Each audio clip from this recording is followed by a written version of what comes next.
சுடுகாட்டுல இருந்து வந்த வேட்பாளர் பானைய உடைச்சி மனு தாக்கல் செய்த நூதனம்.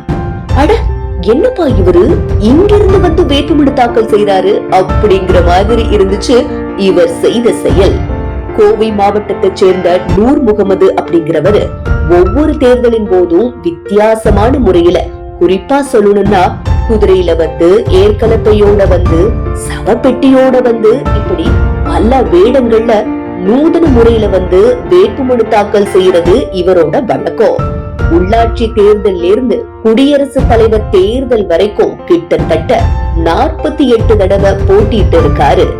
இதுவரை வேட்புமனு தாக்கலுக்காகவே 8 லட்சம் ரூபாய் வரைக்கும் செலவு செஞ்சிருக்கிறதா சொல்றாரு நூர் முகமது. இந்த தொண்டாமுத்தூ சட்டமன்ற தேர்தலில் சுயேட்சையாக வேட்புமனு தாக்கல் செய்ய வந்திருக்கிறேன்.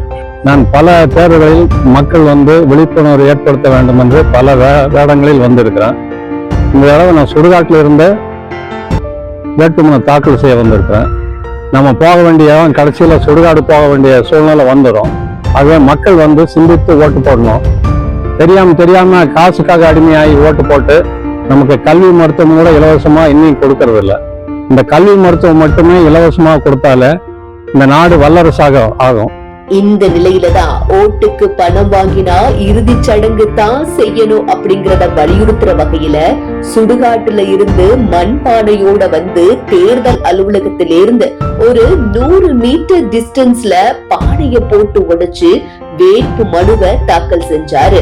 இந்த சம்பவம் பாக்குறதுக்கு கோமாளித்தனமா இருந்தாலும் பணம் வாங்கி ஓட்டு போடாதீங்க அப்படிங்கறத வலியுறுத்தி அவர் பண்ற விஷயம் யோசிக்க வைக்குதுன்னு நெட்டிசன்கள் கமெண்ட்களை பதிவிட்டு வராங்க.